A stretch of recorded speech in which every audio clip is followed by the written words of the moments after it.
Welcome traders to another RLT TradingView tutorial. Before we get started, I just want to remind you that if you find value in these videos, please hit that subscribe button, hit that like button, and don't forget to hit the notification bell. You'll be notified of any future video releases that we have, as well as being notified of our live Pivot podcast that airs Thursdays, 4:15 to 4:45 Eastern. Let's dive in. Hey traders, Tracy here, and for those of you that don't know who I am, I'm one of the mentors over at Real Life Trading. So if you're interested in learning more about how we trade or checking out some of our free content, please come on by to www.reallifetrading.com. We'd love to see you there, and thanks for joining me today. So in today's video, what I want to talk about is the Supertrend indicator. Now, this was a request from one of our viewers. This is not an indicator that I trade with. I've looked at it, I've used it a bit, but I don't trade with it particularly. No reason why. I just have my own style of trading, but I wanted to kind of go over what this is. Now, the first thing that we'll start with is how to get the Supertrend indicator on your chart. So the first thing that you need to do is go over to the FX button up top here, the Indicator and Strategies button. You click on it, and you're given a search bar right here where you can type in Supertrend, and you'll see that it's available in the public library. This is not a built-in indicator available on TradingView. Somebody has written the script for it and published it. You can see there's a variety of different options in here. So select one.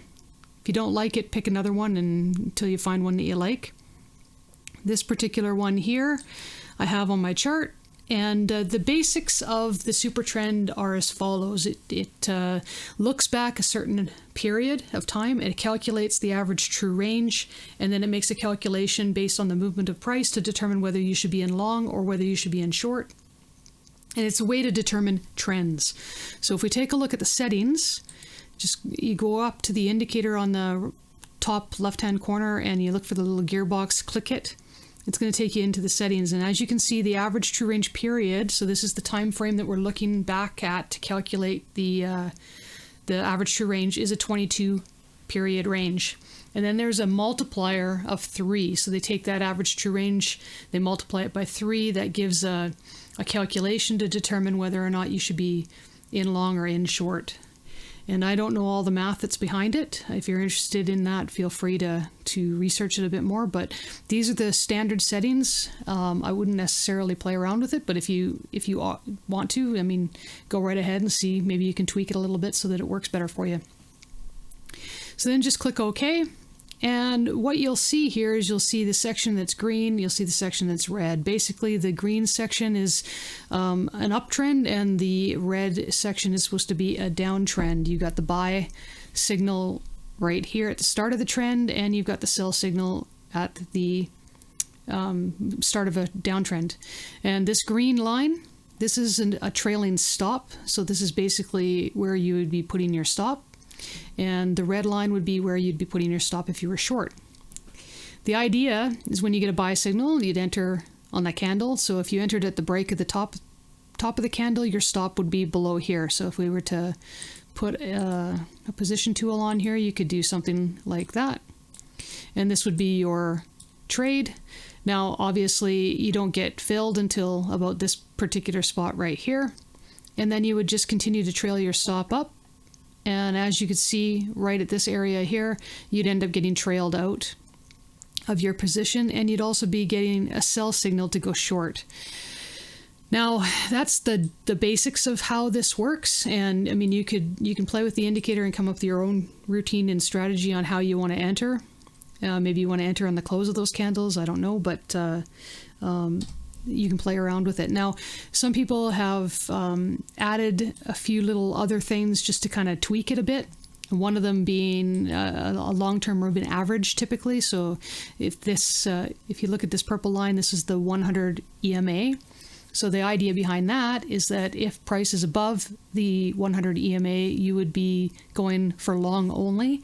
And if price is below that 100 EMA, then you'd only be looking to go short. So in this particular case, you get a buy signal right here.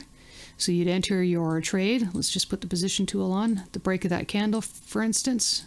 set your position, and you'd be getting out right there on that sell signal, as well as getting triggered on the stop as the price penetrates through the trailing stop. So you would have made a couple hour move on this particular trade if you did that.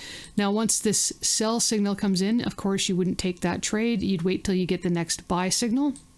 And in that particular case, you would be entering in on the high of that candle, and you would be getting out right at this location here. I'll just mark that with another line so that you can see it better, but you'd be getting out right there. So you would have had a small win there, etc. So this is kind of how the Supertrend works. I think it's an interesting little indicator, and I'd like to thank the person that suggested it or recommended it or requested the video to be done. So here's just one more tool that you can play around with. See if you like it. Maybe it works for you, maybe it doesn't. It can be used on all time frames. So if you want, I'm on a 78-minute chart right now, but if you went to a daily chart, it works just fine. You can enter in on a daily chart, and I'm sure that you could even do it on an intraday chart, but maybe come up with some other parameters that'll help you determine whether or not you should be looking for a long or short, because obviously the smaller time frames, you're going to get more signals. All right, so if you like this video, find value in this video, please hit that subscribe button, hit that like button. Don't forget to hit the notification bell, and feel free to throw any comments in the comments below, and we'd love to hear from you. Happy trading, everyone.